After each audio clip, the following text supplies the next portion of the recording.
I haven't shied away in this series from talking about personal subjects or sharing personal information, but today's may be one of the most personal of all. So I want to do something just a little different. No green screen, maybe just a few animations, nothing much, but mostly just talking directly to you. If that's okay, let's get started.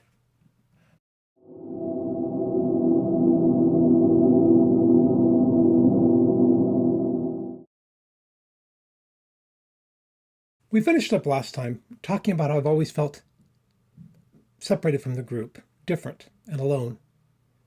Sometimes I would feel a kinship with other groups, such as the drama club in high school, my first high school. But even then, I never felt like I could really let them get to know me. Obviously, part of that was the fact that I was just going to move and they would never see me again, so what was the point? But there's also something more. There's something about myself that I couldn't understand or put words to that I just felt I needed to or wanted to hide. I remember when we lived in Duluth, Minnesota, in 1978, around the time I turned 12 years old. When we first moved in, there was a neighborhood kid that I hung out with a few times. He was a wild child, very different from my repressed and restrained self. Bad boy, if you will.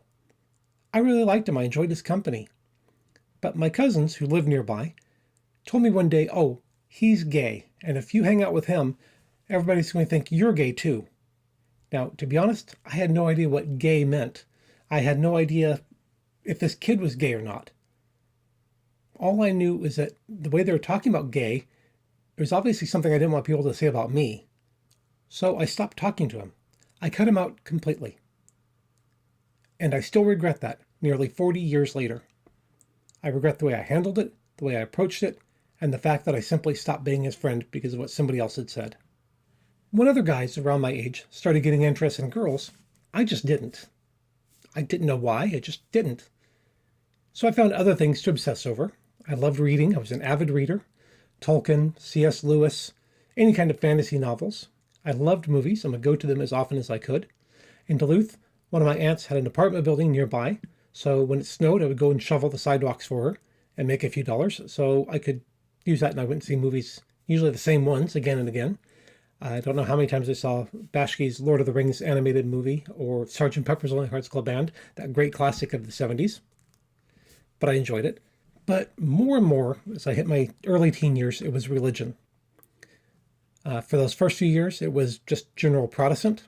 And then, as we talked about last time, in the early 80s, I became a Mormon. And whatever this thing was in me, this thing I couldn't name or couldn't put words to, I wanted to make it go away. It's just temptation, I would say to myself. Just have to resist and it will go away. But my fantasies would not be stopped. So I was stuck in a never-ending cycle of guilt. As we talked about last time, I served a 2-year mission for the Mormon Church in Colorado and Wyoming. Now, during a 2-year mission, you're not allowed to date, and you're not allowed to be alone with anybody of the opposite sex, beginning to end, which for me was fine. But you are pretty much 24/7 in the presence of another person of the same gender, the same sex. And for me, that was hell. All these fantasies and thoughts that I couldn't quite repress were constantly being agitated and stirred up. So after my mission, I came home, and as I said, you're not allowed to date anyone. But my first weekend back, my bishop, the leader of the local congregation, asked me, so, when are you getting married? Now, obviously he meant it as a joke, but a pointed one. There is a lot of social pressure in Mormonism for you to follow a pattern that they believe seems to fit everyone. You go on your mission. You come home and get married. You have kids. You have a long and productive life in the church. That's their plan for everybody. And I tried to follow that plan. Even as I became more and more aware of my attraction to men, I tried to overcome it. I thought it was just temptation. I went into denial. I wanted to believe that if I was just good enough, prayed enough, repented enough, fasted enough, whatever, that I could make all this go away and I could just somehow be normal, whatever normal is. But it didn't go away. Soon thereafter, I moved to Provo, Utah to go back to BYU, Brigham Young University, one of the big Mormon college in Utah. In accordance with that plan, I got married. During our engagement, I did tell her about the fact that I had been attracted to men, but that I had repented, and the very thought of it was disgusting now. And I really, really wanted to believe that. I really thought it was true, and I wanted to think it was true. A few months into the marriage, and it was getting harder and harder to deny myself. Around this time, I dropped out of BYU, both because I'd lost financial aid and because I had no idea what I really wanted to do anyway. So it was kind of pointless for me to go. But I did start to attend meetings of a student group at the University of Utah in Salt Lake City, about 40 or 50 miles away, I think, even though I wasn't a student. And it was in that context, with that student group, that I said for the first time, I'm gay. It was terrifying, but liberating. Around that time, we moved to Salt Lake City for job opportunities. The job market in Provo wasn't great, and we were hoping that the bigger city of Salt Lake City would have a better job market. I ended up working as a reservation agent for a major hotel company. I kept attending that gay student group surreptitiously until one day at work when someone approached me and said, "Oh, I thought that you were married to a woman." I'm like, "I am? What do you mean?" And she said, "Well, one of my friends saw you at this gay student group. So what's up with that?" And I panicked. I took the coward's way out, not the first time and not the last. So I basically ran back in the closet and closed the door so no one else could find out. I stopped going to that group. Now at this point, my wife and I weren't trying to have children, but we weren't trying not to have them either. We stopped doing the things you do when you don't want to have children. And if it happened was our approach. Again, I thought maybe this would be what I needed to just be normal to make all this other stuff go away. But on some level, I knew, even then, that I wasn't going to be able to fight these impulses forever. That eventually I would succumb to these temptations, these impulses, whatever you want to call them. Our marriage was already under a lot of pressure, financial, personalities. We were both very young and didn't really know who we were, let alone who the other person was when we got married. So we moved to Chicago, again telling ourselves that this was for job reasons. But I think we also both wanted to be close to her family so that if our marriage did continue to break down, she would have some sort of support structure and people to turn to in that time. Her parents were able to find us an apartment before we arrived. And, as fate would have it, that apartment was right in Chicago's gay neighborhood and just off of North Halsted Street. Maybe it was fate, kismet, whatever. As the months progressed, however, I found myself going for walks almost every evening, and usually would go into one of the gay bars on the street. I wouldn't talk to anybody. I definitely wouldn't drink alcohol because I was still a good Mormon. But I would go in and just be with other gay people. And for a while that was enough. Eventually, it happened. I had my first experience with another man. It was on a Sunday, and I had skipped out of going to church. The situation was not romantic. It was memorable, I guess, but definitely not romantic, not special in that sense. And as I left, I felt so dirty, guilty. I had cheated on my wife. I'd had sex outside of marriage, and with another man. I was condemned by God in my mind. But I also felt relieved, fulfilled maybe.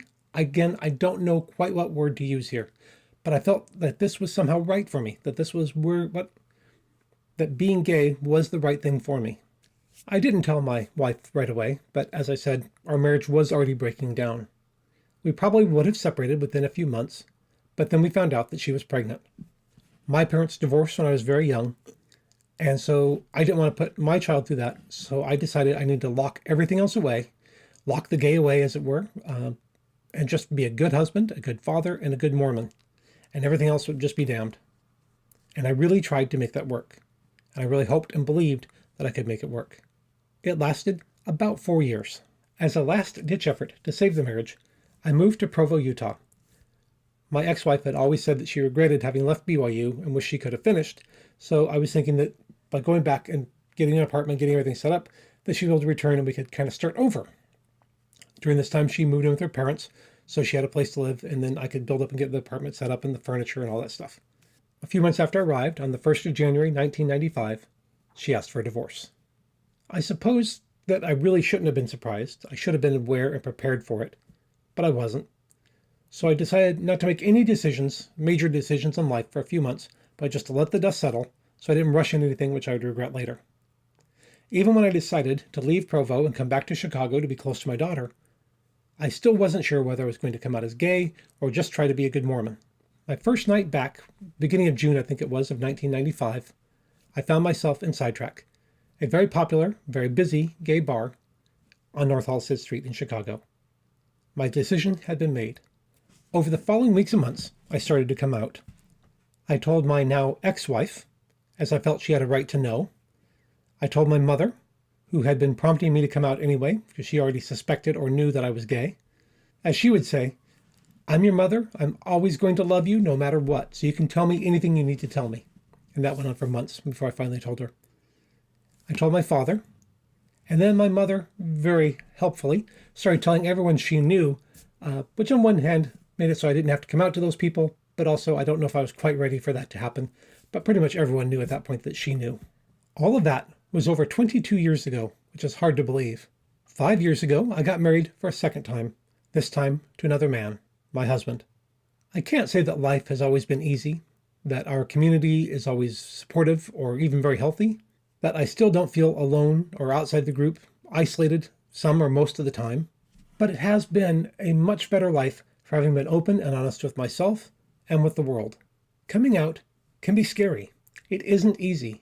There can be repercussions. But it's worth it when the time is right for that individual.